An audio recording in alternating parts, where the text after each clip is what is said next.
In 2016, I decided to make a one-button controller. It is now 2025, and I'm finally making a video about it.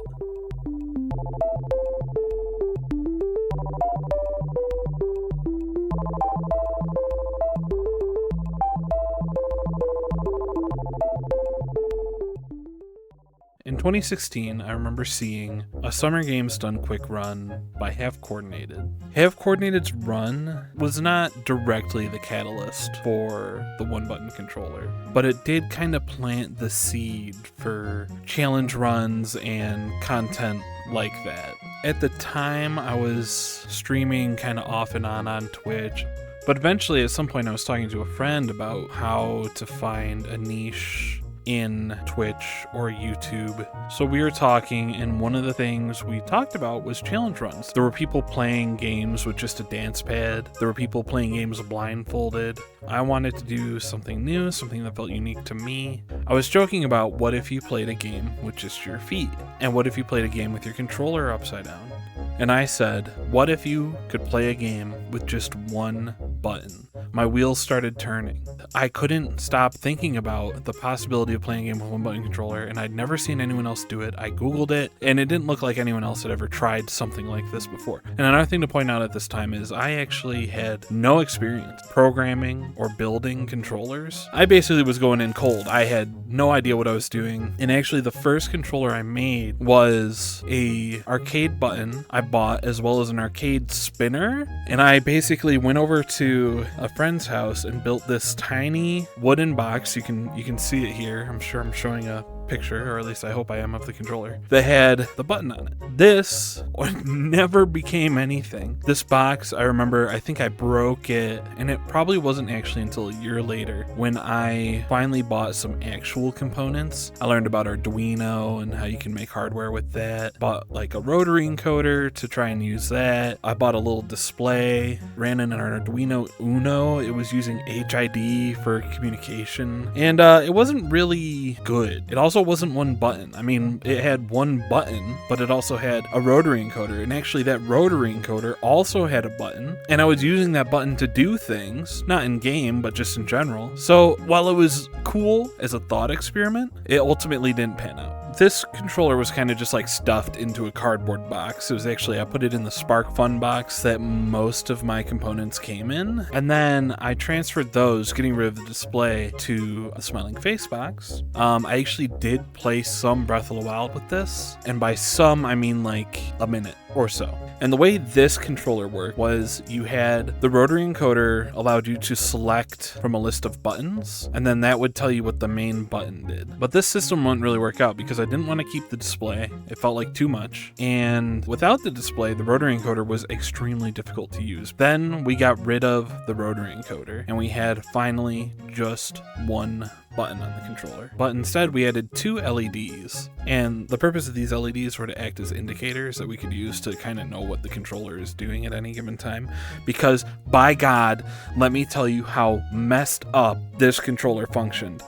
So this controller uses Morse code, dots and dashes, in order to select inputs that the button does. So here's the full code breakdown. It uses HID instead of X input. It has one button and two LEDs. There's an active code and a current code array. Current code refers to the currently being inputted code. When a new button press happens, the array is shifted towards 0, and the new press, either dot or dash, is added to the end of the array. Active code is the code that needs to be inputted in order to enter config mode, and that's dash, dot, dash, dot, dot, dot. A press is added to the array after a 500 update delay. No, I wasn't using millisecond or delta. It was a number updated each update, so hardware lag could screw the whole timing up. And this was actually done for every single element that used time. On the rising edge, a press is considered a dash if it is held for more than 100 updates. There are two modes, config mode and an unnamed running mode, which we'll just call run mode. Config mode is entered by entering the active code, and in config mode, both LEDs turn on to let you know you're in config mode. Any currently active buttons are toggled off. LEDs blink off to let you know that you're entering a dot or a dash. Once a 500 update delay has passed, the controller automatically adds a blank to the array. The current code is constantly compared to the 24 code list of inputs to check for matches, and if there is a match, the input is toggled on. The active code needs to be entered again to exit config mode, and once out of config mode, pressing the button will activate all inputs that were toggled on. I know that was a lot, so let me give you a very brief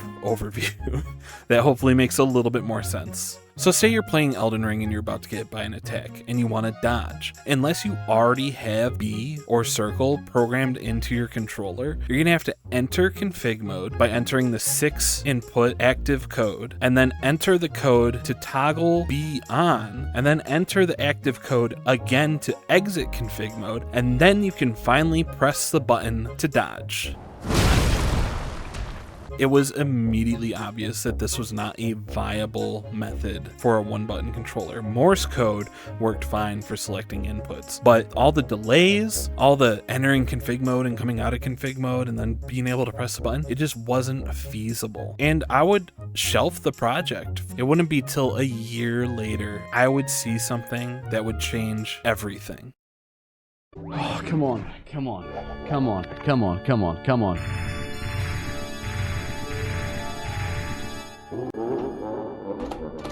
Come on. Oh, no mucking around. I like that. I like that, Bowser. I like that very much.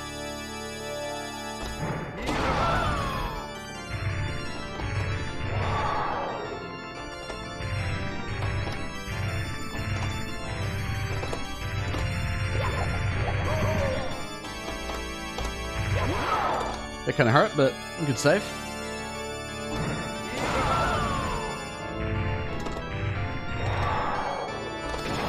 I think this is okay.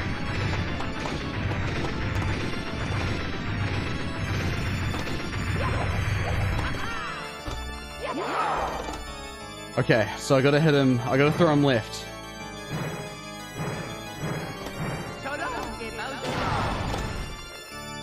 Oh, thank God!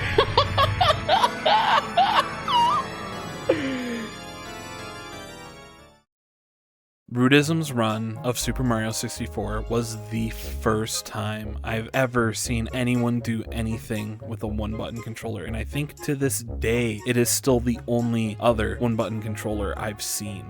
The way his controller worked is that it would always be checking for codes, and then anytime a code was recognized, it would trigger after a short delay of not pressing any buttons. So if you did 2 short presses, it would trigger the code after a short delay instead of entering a config mode and exiting a config mode. So if we take our Elden Ring example from before, now it's just you see the attack coming, you input the code to dodge, and then after like 125 millisecond delay, your character dodges. It made everything so much more feasible.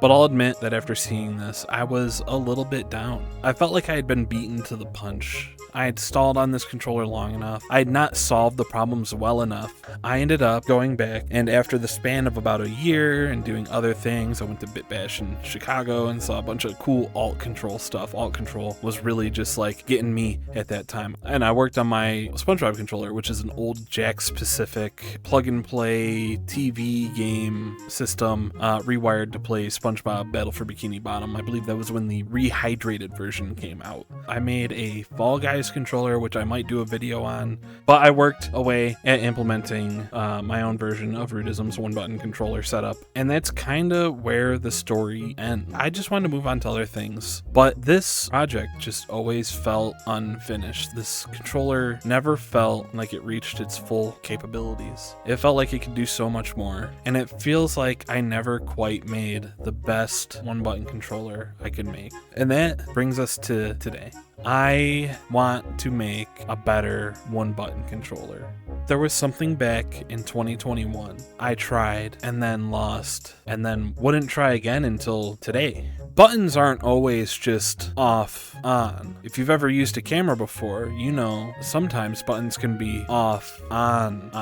And we have a half press. And that half press is where things start to get a little interesting. Do you want to make your own one-button controller? You can actually find all the code. Well, not all of it because I lost a lot of it. You can find most of the code for what I did on my GitHub. And yeah, I mean, if you do, please just like beat games with one-button controllers. And I want to see what people can do. Someone beat Elden Ring with a 1-button controller. I would call out Lil Aggie, Gino Machino, It's CBD, Captain Domo, Zoodle, Starro Chris, just any Elden Ring streamer I watch. If you want me to make you a 1-button controller or you want to make one yourself, let me know. I'd love to help.